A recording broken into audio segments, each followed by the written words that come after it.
All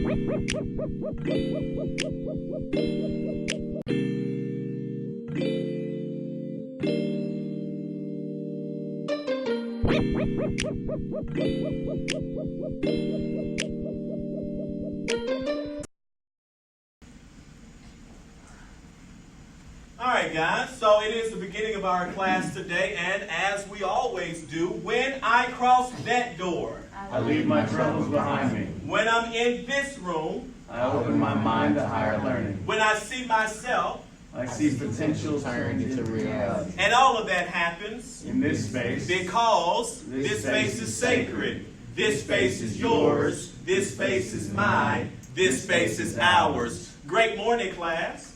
good morning. How are you all doing? It's been well. Good? Doing well?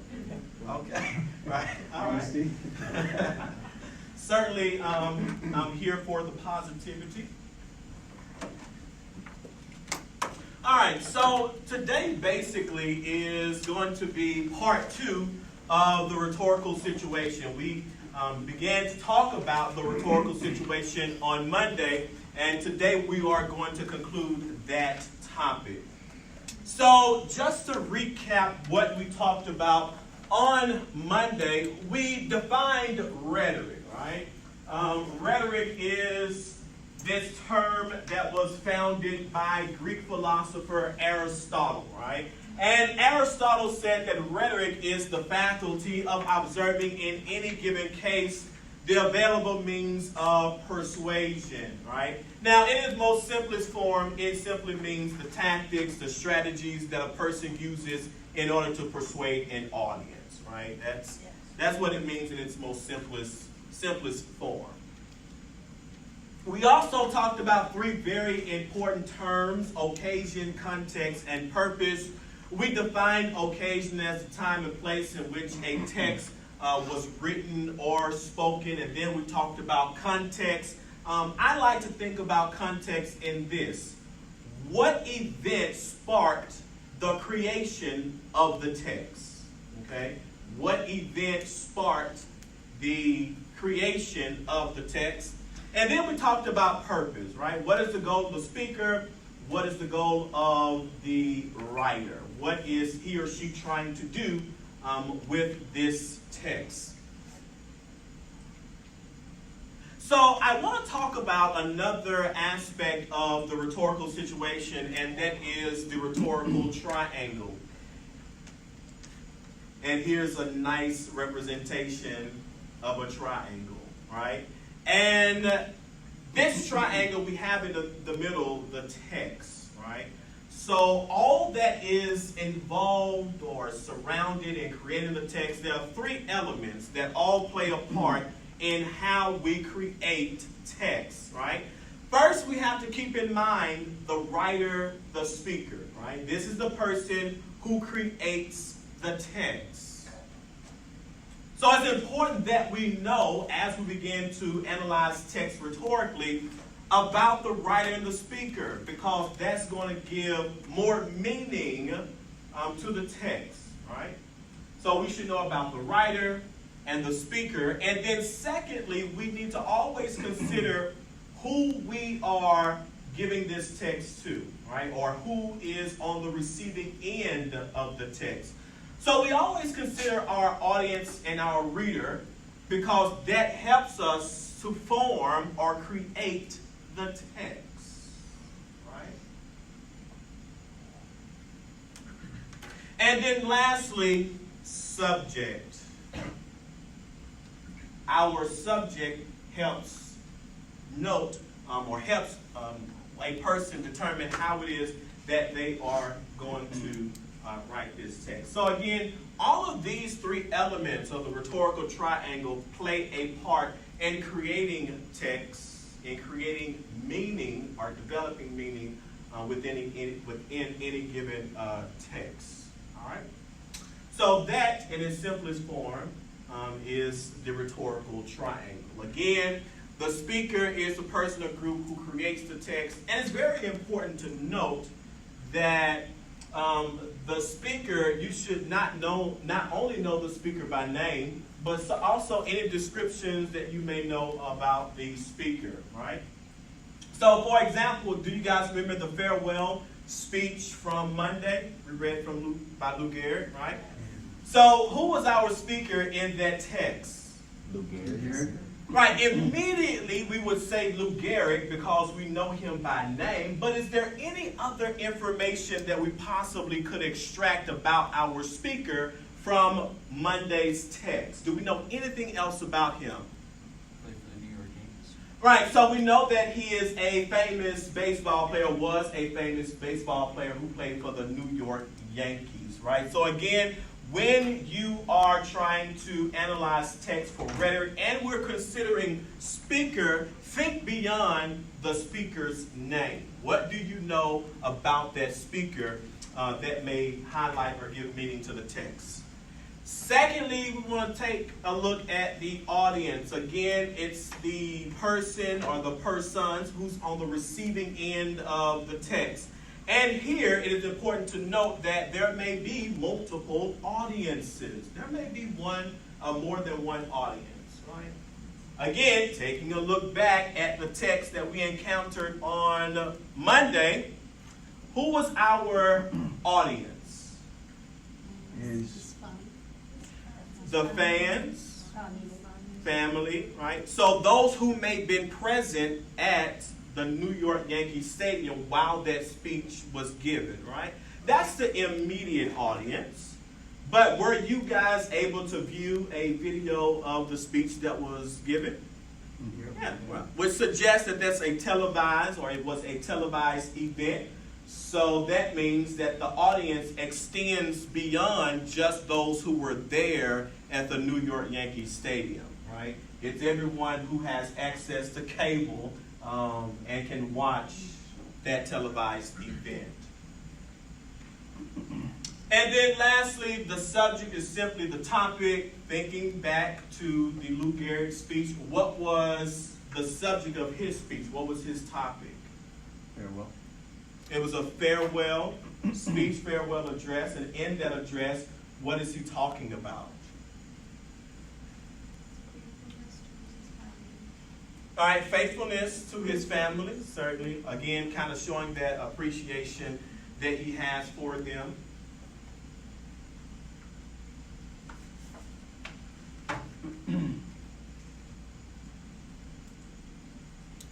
All right, so in addition to the rhetorical triangle, I also want to talk about another aspect of the rhetorical situation. This is so important for you all to know as you begin to analyze text rhetorically and begin writing your own essays analyzing text rhetorically, and that is a mnemonic device, SOAPs. Okay? You should know what each of these letters mean, as you will include that information in your introductory paragraph. So let's talk about SOAPs. So the first S in SOAPs is for subject. Right? Again, we've talked about that. Subject is simply what the text is about. Okay? All right, the second letter in SOAPs is O. What do you think the O stands for in SOAPs? Occasion. Right, the occasion. Very good. And for the purpose of today's assignments, I want you to think about occasion as context. In other words, what event took place in order for that text to be created. Okay? All right, what about the A in SOAPs? What does that stand for, do you think? Audience. All right, audience. Those individuals on the receiving end. Who is going to read this text? Who's hearing this text? What about the P? What do you think the P stands for? Purpose. Right, purpose. Again, what's the goal of the speaker? We know that it is to persuade. But what exactly is it to persuade? And then the last S in SOAPs stands for, right, speaker. Thank you. So who is giving, who created this text, etc. All right, so again, very important for you to know as you begin to analyze a rhetoric in text that you will be given. We are actually going to practice this today, and we're going to take a look at two texts. Our first text will be that from Albert Einstein as he writes a letter to a sixth grader by the name of Phyllis Wright. I'm going to pass the text to you and ask, if you will, to locate the text on page 3 and read the text. And as you read, or after you read, I want you to identify the elements of soaps. So what's the subject of the text? What's the occasion? What's the audience? What's the purpose? And who is our speaker?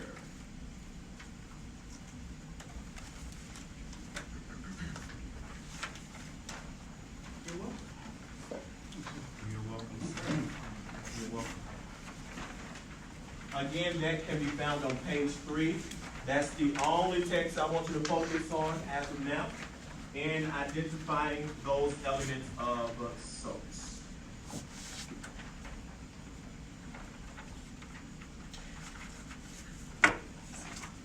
And again, I do ask that you please not write on the text that you have been given. Please, ma'am, please, sir.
I'll give you guys about a minute or so. Remember that we are identifying our subject, occasion, audience, purpose, speaker.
All right, so what I would like for you to do now is to get with or link with a partner and talk about the elements that you identified in this speech here, right?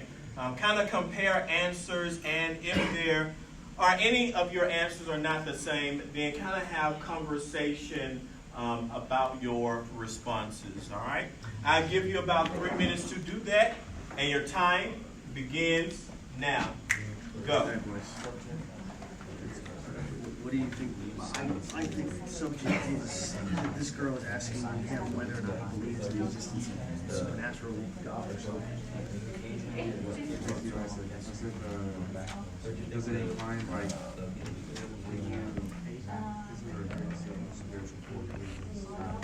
I believe that events can be influenced by a prayer or wish, like supernatural, basically supernatural effects. All right, Simon, what do you think the occasion is?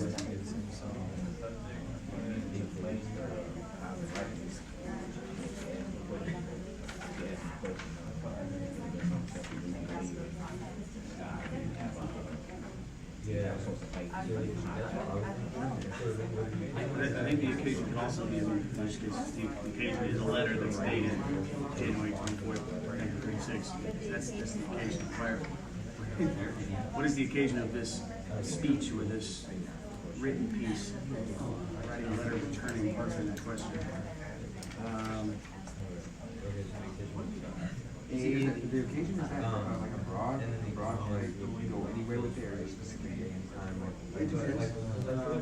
I can imagine someone being very narrowly focused asking the occasion, and also being very broad. So the occasion Can it be what the question? it could be the occasion is answering the question that was given, or the occasion could be Just this letter. It just audience. Phyllis knows. So, purpose, answering a question, giving an opinion, share his thoughts. and then speaker. All right.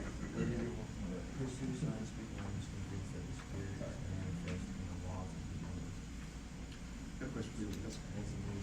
When you're considering the question of occasion, would you simply say that the occasion is returning an answer to the question of Phyllis, or would you say the occasion is the time of this letter? For the purpose of the assignment, I want to put on occasion is what prompted.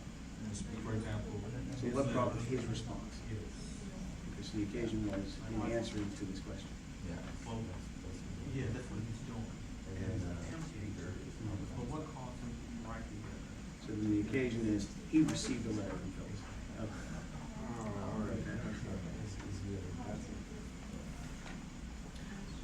All right, ladies and gentlemen, thank you so much for engaging with your peers. Let's kind of round up now and talk about this text holistically. or in whole groups.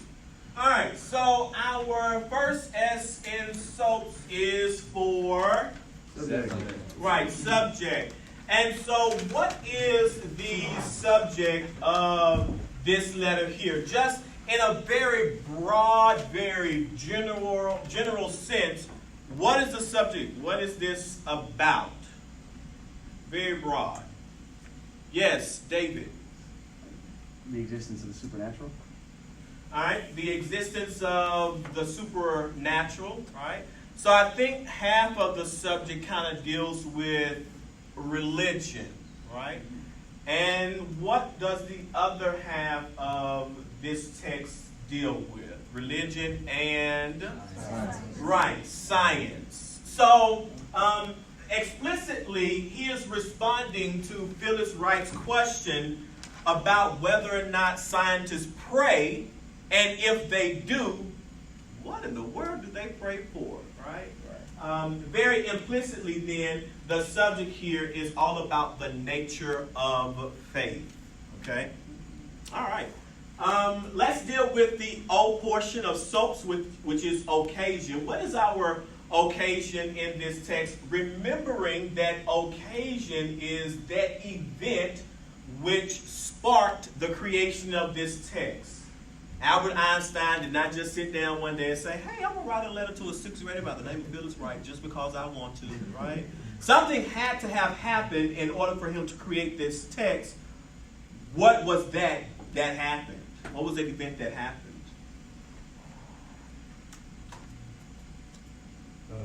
Yes, Phyllis Jackson. Wright wrote to Albert Einstein. Can you repeat that again, please, sir? Phyllis Wright wrote to Albert Einstein. Right. So it was Phyllis Wright first who wrote to Albert Einstein, right, proposing this question. And so here it is. We have Albert Einstein responding to Phyllis Wright via this letter that we have read today. And who's our audience? Who's the audience here? Immediately we know that the audience is who? Right, this sixth grader by the name of Phyllis Wright. Right? However, who could be our larger audience here? Anyone reading this as an example in an English class? Anybody reading this in an English class? All right. I think it's very interesting how Albert Einstein constructs and writes this letter, right? Again, I told you numerous times that this letter is to a sixth grader. Do you think that the average sixth grader could comprehend a letter that's written so refined like this? Probably not, right? He doesn't use sixth grade vernacular and language. It is very formal. And so I would suggest, or I would propose, that Albert Einstein probably knew that his letter would extend beyond Phyllis Wright, and that's the reason, that's why he wrote so formal in this letter here. So you very well could make that argument, right? And keep in mind, I don't know, maybe you all have heard of Albert Einstein. I don't know how many of you have heard of Albert Einstein. Yeah, pretty much everybody, right? What do we know about Albert Einstein? He was a pioneer in physics. All right, yes, as he won the Nobel Prize for physics, right? He was a well-renowned scientist. And so you got all this prestige. If your text is hitting a large audience, then you need to present that persona, right? Greek word for mass. You need to present that persona to the larger audience, right? What about purpose? What was the purpose of him writing this letter? What is he doing here? What's his goal?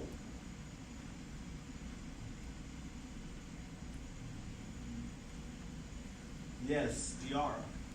To answer his question. Yeah, simple enough, right? To respond to the little girl's question about science and religion. Right? No trick question there. And again, who is our speaker here? Einstein. Right. Immediately we know that the speaker by name is Albert Einstein. And again, we know something about Albert Einstein beyond his name, and that he was a world-renowned scientist and he also won the Nobel Prize for physics. Now, my question to you is this. The question that Phyllis Wright rose to Albert Einstein is, do scientists pray?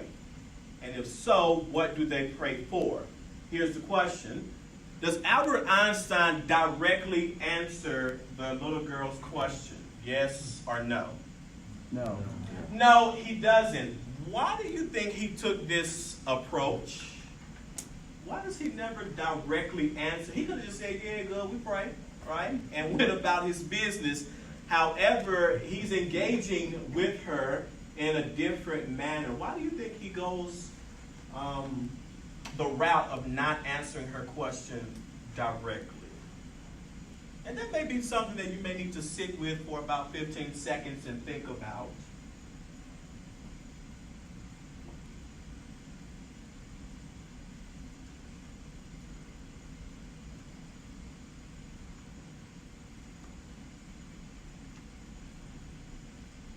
All right, we've had some think time. So why do you think Albert Einstein doesn't directly answer her question? What is he trying to do here?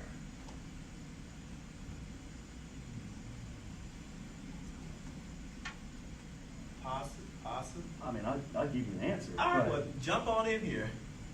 on the one hand, it would be hubris of somebody to think that their own experience could represent an entire group of people. And I don't think that's who he was, character-wise. But on top of that, I think his lifestyle growing up, which to those who don't know, when he was in elementary school, people said he had a learning disorder, but he had a teacher who pushed him and caused him to always question things. And I imagine that's what he's doing here, because easy answers are usually fruitless and have no value. But when you push somebody to continue to ask questions, they generally get to their answer on their own instead of having to have it spoon-fed to them. All right, very good. Eloquently spoken. I like the way you put that. Have you ever, let's say, and I'm guilty of this, I know I am, have you ever went to your instructor or professor and you asked them a question, very simple question, right? Expecting a direct answer, however, they responded to your question with another question? Look, we're not being petty, okay? We're not being petty. We want you to think more deeply about the question that you are answering. And so that's what I believe Albert Einstein is doing here in not directly answering her question. He is trying to engage her further in her own question so that she can think for herself and come to some kind of conclusion on her own. Does that make sense? Yes, no, maybe? Okay, all right. I see a lot of heads shaking, yes. All right. I think also importantly is the relationship that's kind of being built here or established here.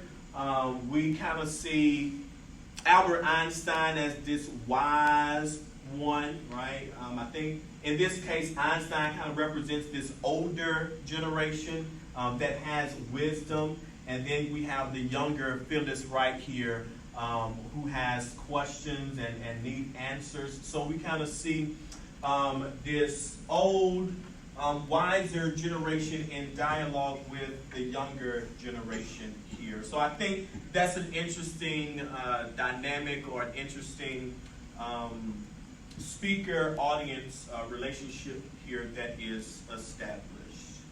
All right, so that's all that I want to say in regards to this text here. Is there anybody that wants to add anything else in regards to this text? We good? All right, awesome. So now we're going to take a look at a second text just for more practice. And that text is the 9/11 speech by George Bush. I actually have a video that I will play. I do apologize in advance as the video is kind of blurry, but nevertheless it serves its purpose. So let's take a look at the video here where former President George W. Bush is given an address or a response to the 9/11 attack that happened in 2001. Good evening. Today, our fellow citizens, our way of life, our very freedom came under attack in a series of deliberate and deadly terrorist acts. The victims were in airplanes or in their offices, secretaries, businessmen and women, military and federal workers, moms and dads, friends and neighbors. Thousands of lives were suddenly ended by evil, despicable acts of terror. The pictures of airplanes flying into buildings, fires burning, huge structures collapsing, have filled us with disbelief, terrible sadness, and a quiet, unyielding anger. These acts of mass murder were intended to frighten our nation into chaos and retreat. But they have failed. Our country is strong. A great people has been moved to defend a great nation. Terrorist attacks can shake the foundations of our biggest buildings, but they cannot touch the foundation of America. These acts shatter steel, but they cannot dent the steel of American resolve. America was targeted for attack because we're the brightest beacon for freedom and opportunity in the world, and no one will keep that light from shining. Today, our nation saw evil, the very worst of human nature, and we responded with the best of America, with the daring of our rescue workers, with the caring for strangers and neighbors who came to give blood and help in any way they could. Immediately following the first attack, I implemented our government's emergency response plans. Our military is powerful and it's prepared. Our emergency teams are working in New York City and Washington, D.C. to help with local rescue efforts. Our first priority is to get help to those who have been injured and to take every precaution to protect our citizens at home and around the world from further attacks. The functions of our government continue without interruption. Federal agencies in Washington, which had to be evacuated today, are reopening for essential personnel tonight and will be open for business tomorrow. Our financial institutions remain strong, and the American economy will be open for business as well. The search is underway for those who are behind these evil acts. I've directed the full resources of our intelligence and law enforcement communities to find those responsible and to bring them to justice. We will make no distinction between the terrorists who committed these acts and those who harbor them. I appreciate so very much the members of Congress who have joined me in strongly condemning these attacks. And on behalf of the American people, I thank the many world leaders who have called to offer their condolences and assistance. America and our friends and allies join with all those who want peace and security in the world, and we stand together to win the war against terrorism. Tonight I ask for your prayers for all those who grieve, for the children whose worlds have been shattered, for all whose sense of safety and security has been threatened. And I pray they will be comforted by a power greater than any of us, spoken through the ages in Psalm 23. Even though I walk through the valley of the shadow of death, I fear no evil, for you are with me. This is a day when all Americans from every walk of life unite in our resolve for justice and peace. America has stood down enemies before, and we will do so this time. None of us will ever forget this day. Yet we go forward to defend freedom and all that is good and just in our world. Thank you. Good night, and God bless America. All right, so you have a transcript of that speech here. It's not a full transcript, but it is the part that I want you to focus on as you, again, analyze George W. Bush's 9/11 speech for the elements of SOAPs. All right, so go ahead and take some time to work through that, and then we will talk about it in whole group.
All right, so it seems as though most of you have completed highlighting the elements of SOAPs in George W. Bush's 9/11 speech. What I want you to do now is again link with a peer, with a classmate, and have a discussion about what you decided as subject, occasion, audience, purpose, and speaker.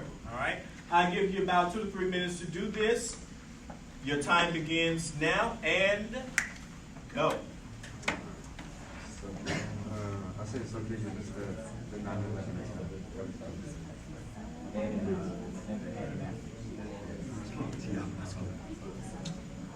Occasion. Yeah. That's a version of it. It was the 9/11. Audience. Audience. And then All the USA.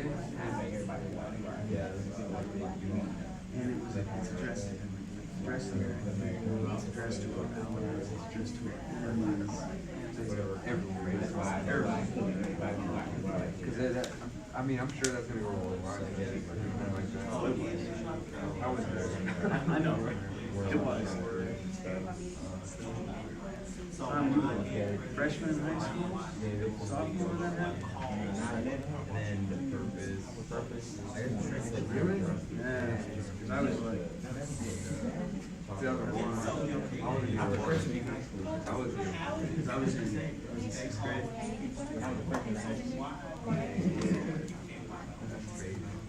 All right, purpose.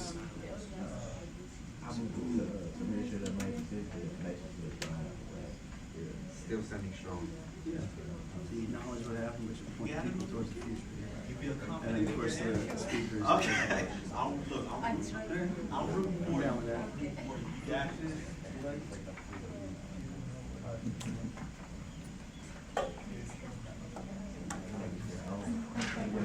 I want to get born there, man. That's crazy. Wow.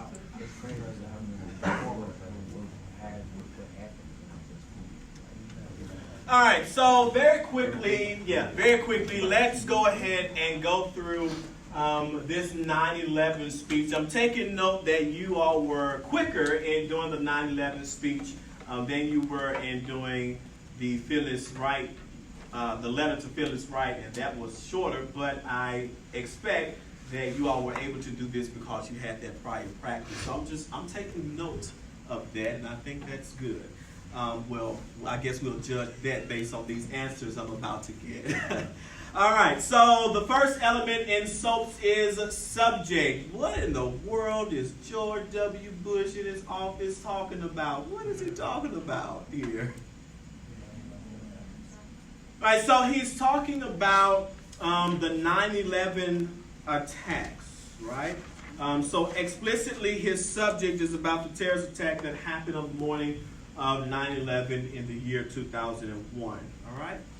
What about the occasion? What is the occasion? In other words, what prompted or what happened that caused George Bush to give this speech?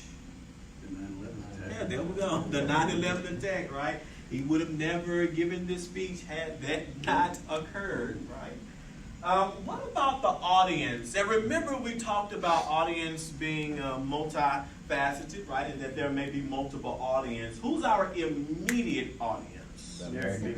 Right, the American people. However, we do know that because we were able to see this, that this was a televised event. Yeah. So who could then be our greater audience here? Allies and our enemies. Enemies, everybody who watched the broadcast. Right,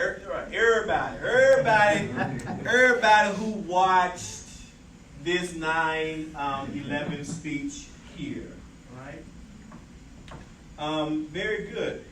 So what about the purpose? What is his goal? What is he trying to do here in giving this speech? He's just not simply talking about the events that surrounded that event that day, but there's another purpose that he's trying to, that he has here.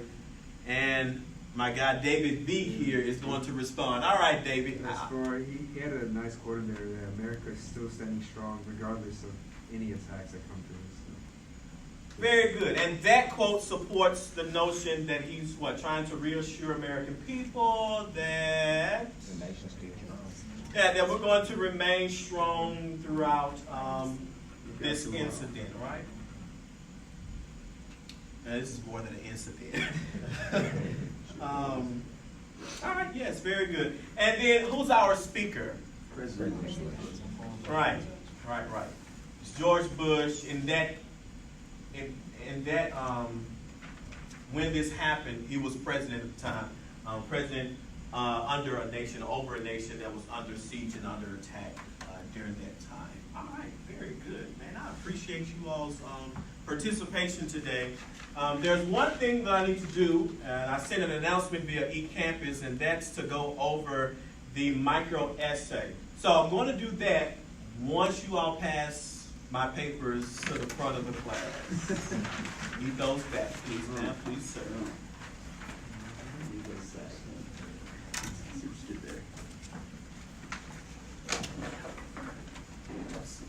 Thank you. Thank you, sir. Thank you, sir. Thank you.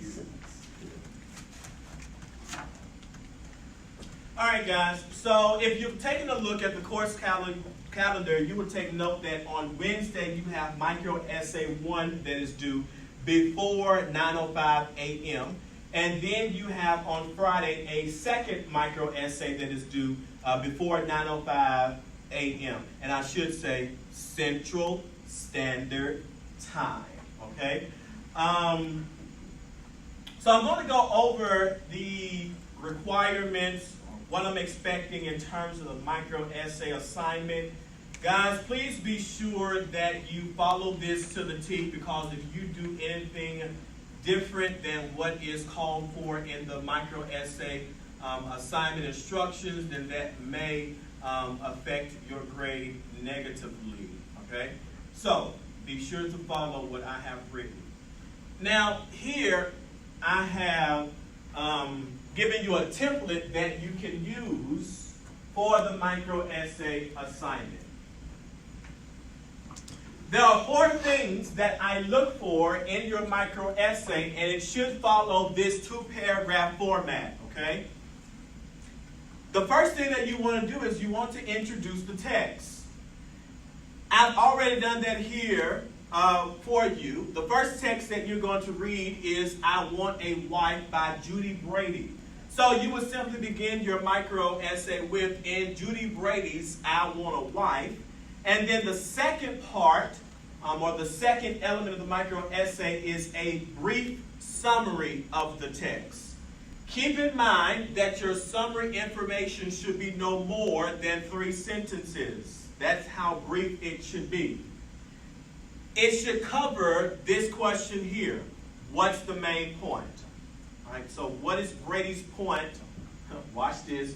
What is her purpose, right, in writing or constructing this text? And be sure you do not include any direct quotes. Okay? In other words, everything should be written in your own words. That is the summary information. And then immediately after the summary, the third element of the micro essay is a quote. So you are going to choose a very brief quote that you find to be substantial and significant, and you are going to include that quote as the final piece of your first paragraph. Keeping in mind of the quote sandwich method that we talked about, because your quotation should have correct punctuation. For the purpose of this assignment, I'm not going to require you to include a page number. But certainly you want your commas, your periods, and your quotation marks in the right spot, right? Just to reinforce what we will be doing later on in the course. This is the very first paragraph. The second paragraph is solely going to be your reflection on the quote that you chose, okay? So in the reflection, to be quite honest, I don't want to hear more about what the text is saying, what the text is doing. I don't want to hear about what the author is saying, what the author is doing. The reflection portion is solely for you to give your own thoughts and ideals about the text. You're going to talk about the text in the first paragraph. I want to hear what you have to say about the text in the second paragraph. And if you look on eCampus in the directions, I've given you some sample questions that you can consider, or at least help to shape your thinking about the text.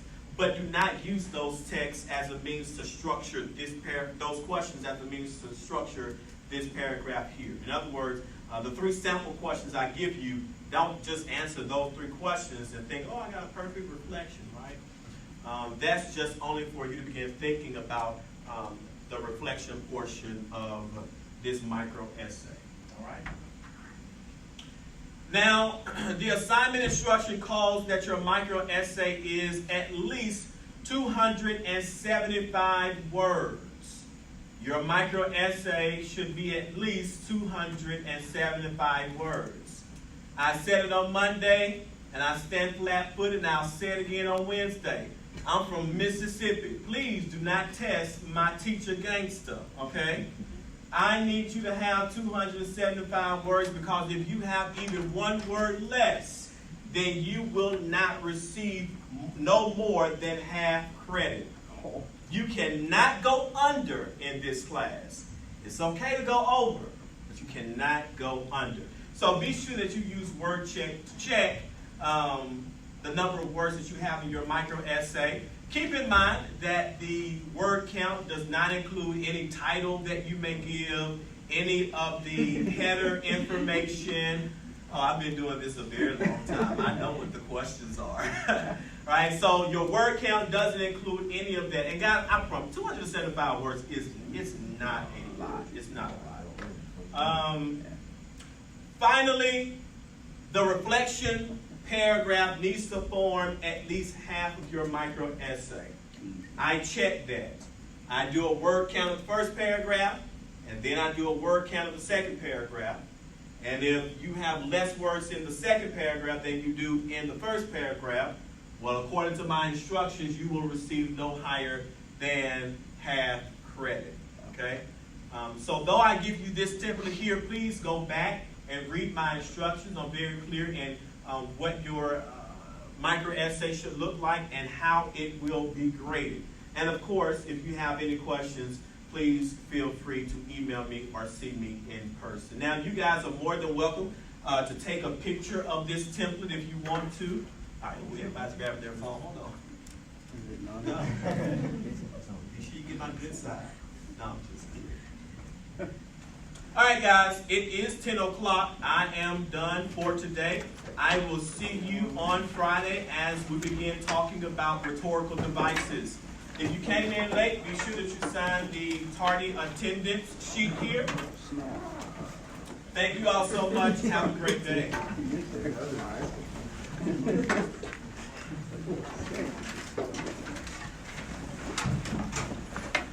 I'll see you Friday, son.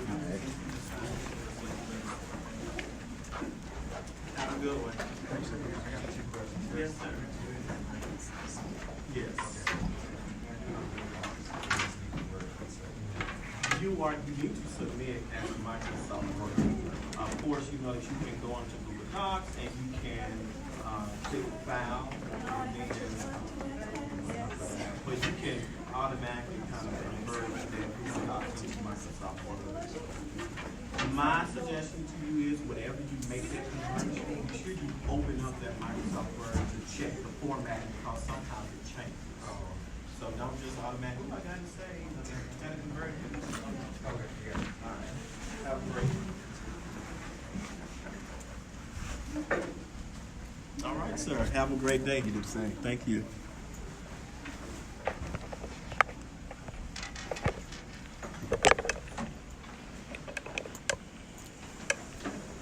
All right. Thank you, Matthew. Have a great day. All right.